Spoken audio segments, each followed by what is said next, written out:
नमस्ते छात्रों, आप सभी का मेरे इस YouTube चैनल पर हार्दिक स्वागत।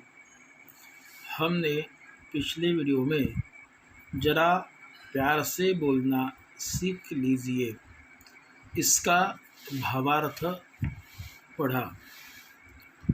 दोस्तों, हम सभी को पता है कि वाणी की मधुरता सामने वाले का मन जीत लेती है और इसीलिए हमें कवि ने इस गज़ल के माध्यम से, कविता के माध्यम से मीठा बोलना, मधुर बात करना, उसी के साथ जितना आवश्यक हो उतनी ही बात करना, इन सभी के फायदों के साथ साथ समय आने पर चुप्पी तोड़कर बोलना, इन सभी बातों का महत्व बताया है। हम जानते हैं कि वाणी की शक्ति मनुष्य के लिए वरदान है और वरदान के साथ साथ अभिशाप भी है।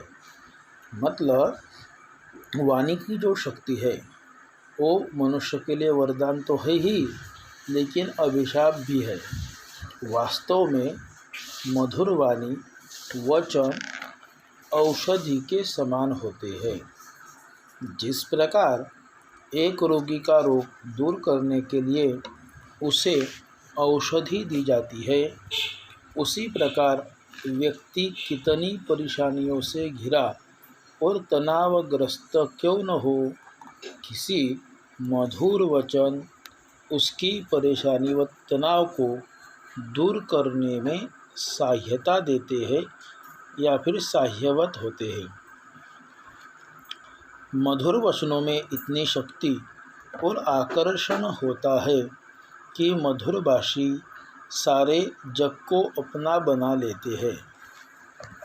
पराये भी मित्र एवं हितैषी बन जाते हैं।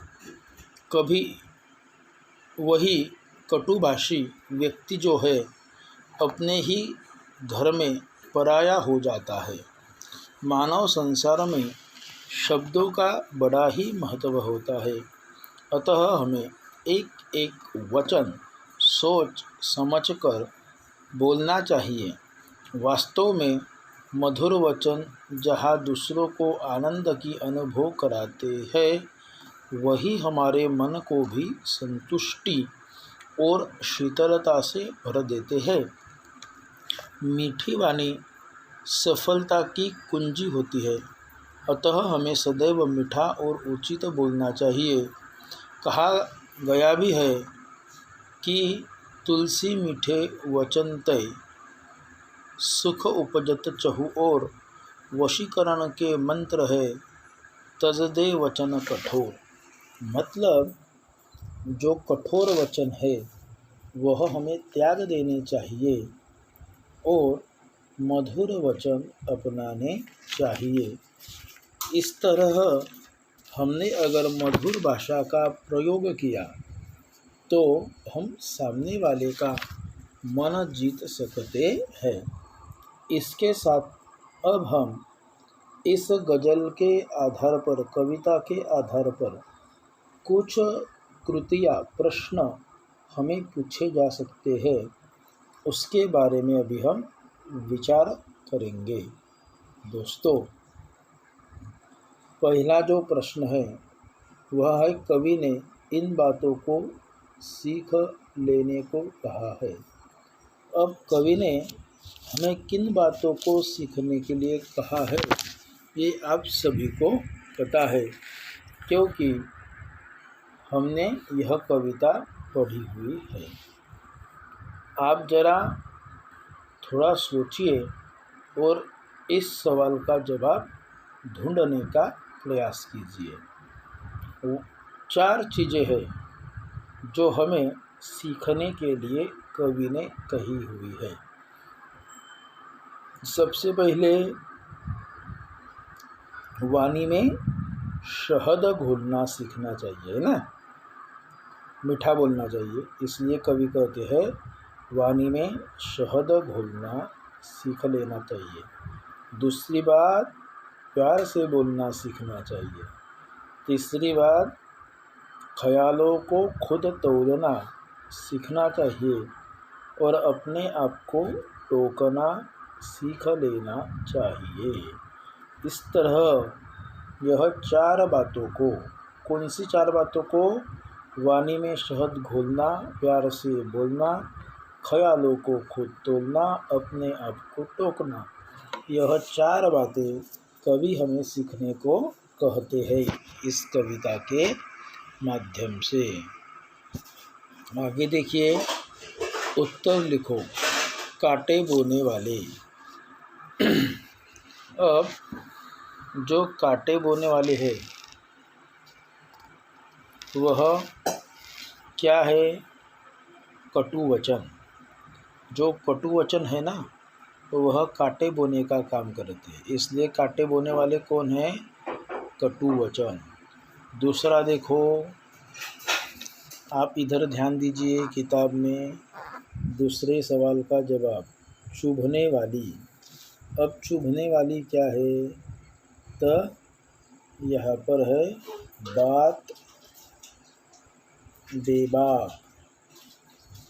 जो बेबाक बात है ना, वह चुभने वाली है। तीसरा, फटने वाले। फटने वाले क्या है? फटाके की तरह फटने वाले।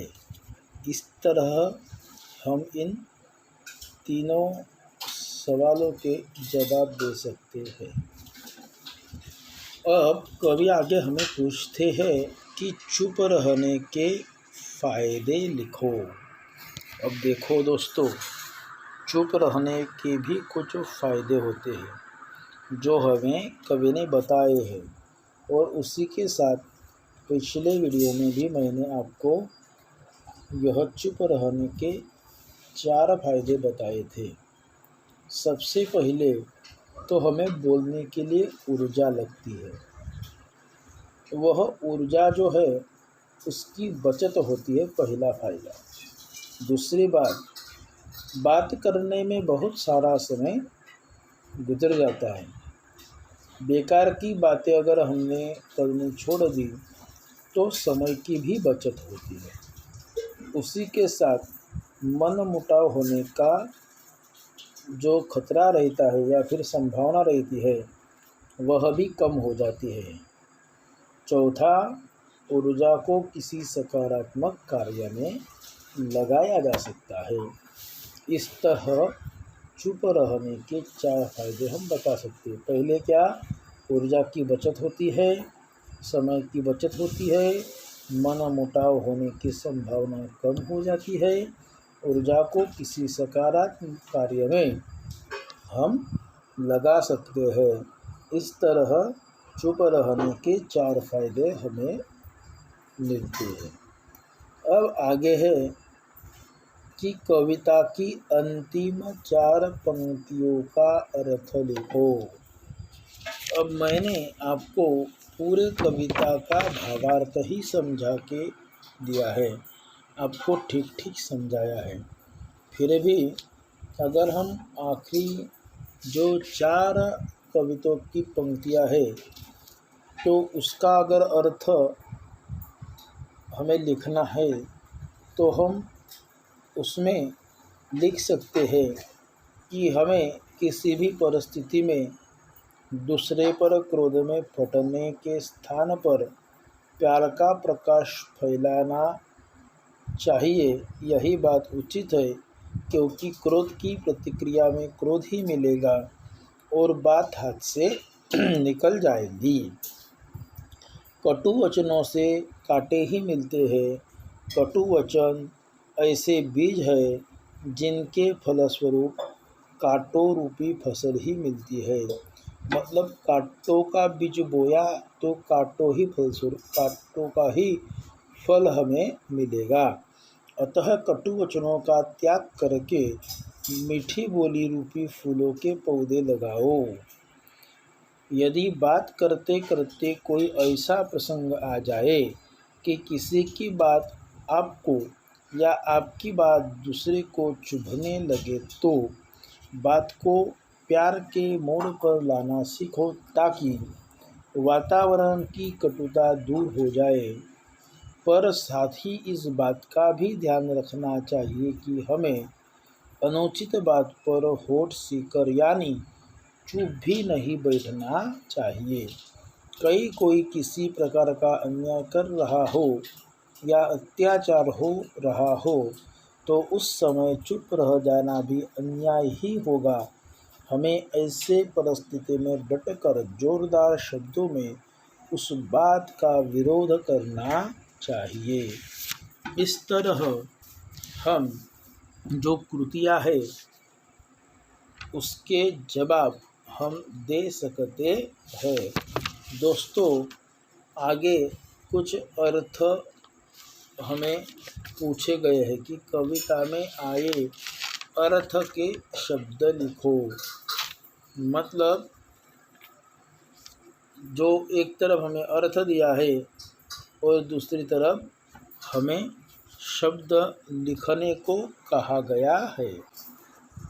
जैसे मधु अर्थ और शब्द क्या है? शहद।